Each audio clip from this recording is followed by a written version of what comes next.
Hello, hello, lovely people. Completely unplanned, I have decided to record an episode for you, and it's going to be based all around distraction and giving you a new way to think about it. But I'm doing something I've not done before, a few things I've not done before. One, I'm recording this as a video, so you can actually come and watch the video. And if you're on my email list, we'll get this sent to you. Because the second thing that's happening on this call is Eithan, my 6-month-old baby, is here with me.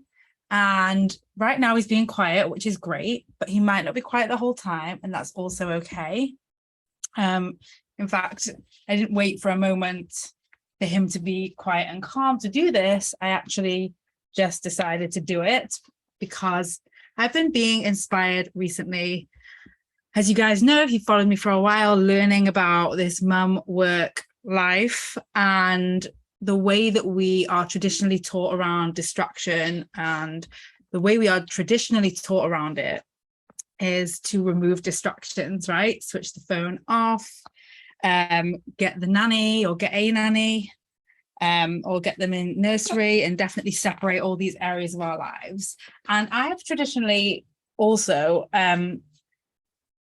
probably thought that way. I mean, I definitely have thought that way. And even up until this week, I mean, I have been doing some calls with him, but I really resisted and had thoughts about having him on my live coaching calls for my community. So my time hackers and the 15-hour work week mastermind.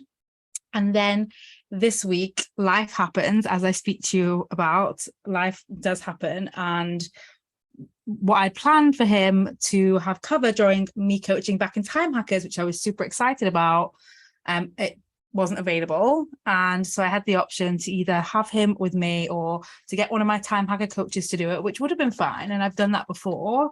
But I decided that I didn't need to be this example this time of, taking the break when you need to, because I actually wanted to be on the call. I actually wanted to coach, and I was confident that I could give value and serve my clients and have fun with my hackers and do all of that and be a mum at the same time.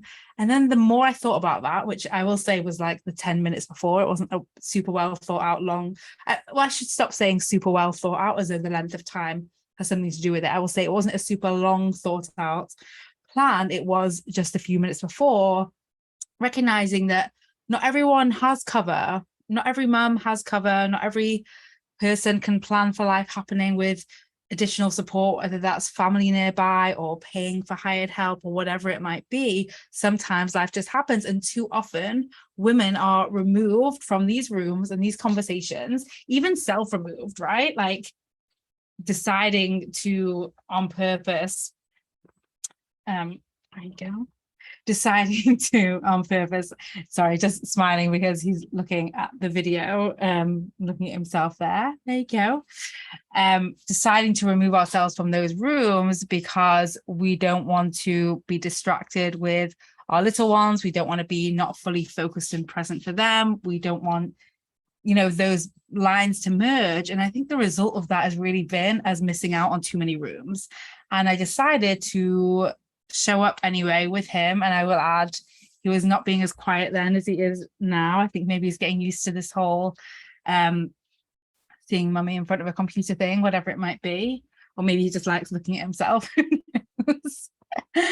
And so we did the call, and it was amazing. It really was some of the most powerful coaching I've given. It was powerful for the specific coaching, and then afterwards I asked people what they found powerful about the coaching call, and many of them said just seeing me be there for a mum and not rush Eithan through his crying or yelling or whatever was going on at the time, and being there for my clients and not rushing them through their coaching so I could move on to the next person, because there were probably about eight hands raised, and I did manage to coach everyone, but not by rushing, right? It's not about rushing. Time hacking is not about rushing. It's like the opposite of rushing, right, Eithan? What do you say? He does make noises. I don't know if he knows that he can talk right now, that he's being recorded. Oh, there you go. So yeah, I just want to talk about the idea of distractions. And like I said, how we've been traditionally taught is to think that, we want to remove distractions. But distraction happens in your brain. It doesn't happen at your desk. It doesn't happen, by something happening to you. So that's the first thing. Distraction happens in the brain, just like focus happens in the brain. And too often we think focus happens in like an all white, perfect room, or all black, perfect room, however you want to think it is, perfectly sterile room with zero distractions. But it's actually something we can create in our mind. So that's the first thing. And the second thing I want us to consider is like distractions themselves aren't a problem. Like him making a noise while we are on here isn't a problem unless I tell myself it's a problem. And a lot of the narrative out there in the world is this idea that once we get distracted, I think I don't know the exact number, but I'm sure it's like it takes 20 minutes to refocus and to to get back on track or whatever it might be. And it's just like actual bullshit. Like, how do they know that number? How do they know? And doesn't it depend on the distraction? Because I was coaching someone yesterday and being distracted, and she is currently away in a lake house working with a friend, whereas normally at home.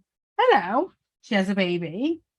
And I said, well, if your friend came in and distracted you with a glass of mimosa, what would your thoughts be about that versus your Slack pinging when you told yourself that you want to do focus work and you should be doing focus work, compared to your kid making a noise and wanting to play, or something, the boiler breaking down or whatever it might be. And of course, all the different distractions actually didn't all produce the same result or even the same thought and the same feeling for her. So how we experience distraction depends way more on the story we tell ourselves about the distraction than the distraction itself. So of course, for so many of us, we were literally right. That was the perfect time for a raspberry. Thank you.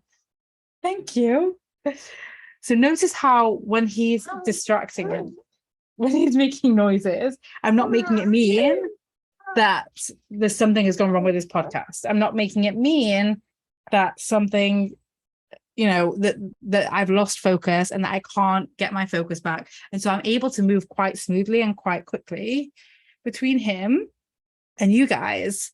And that's only because I don't believe distractions are a problem.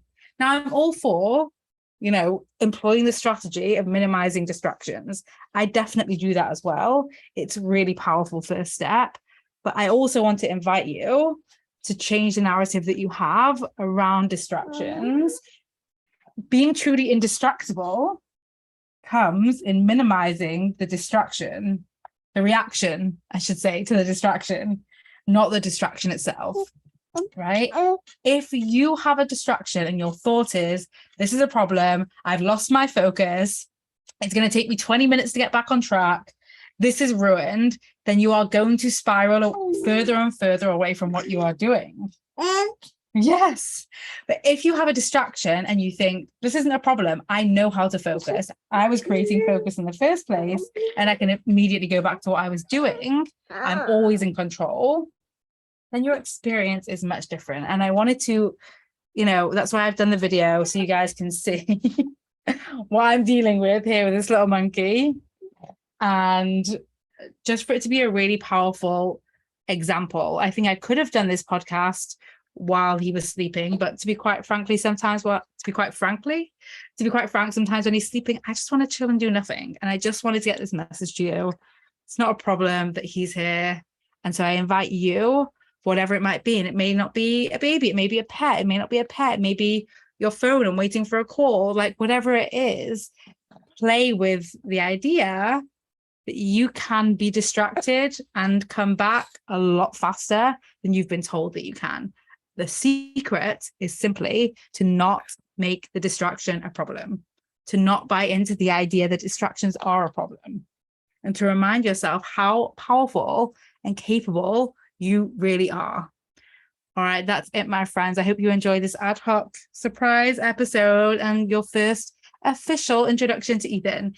If you are on my email list, you will get the video If you are not on my email list, but you want to see the behind the scenes, just sign up to my email list. You can do that at vickylouise.com/guide. And then you'll sign up. And if you sign up and this is later and you've not seen the video, then you can just email team@vickylouise.com and we will get that video to you. All right, lovely people. Have a wonderful day and I will speak to you guys soon. Bye.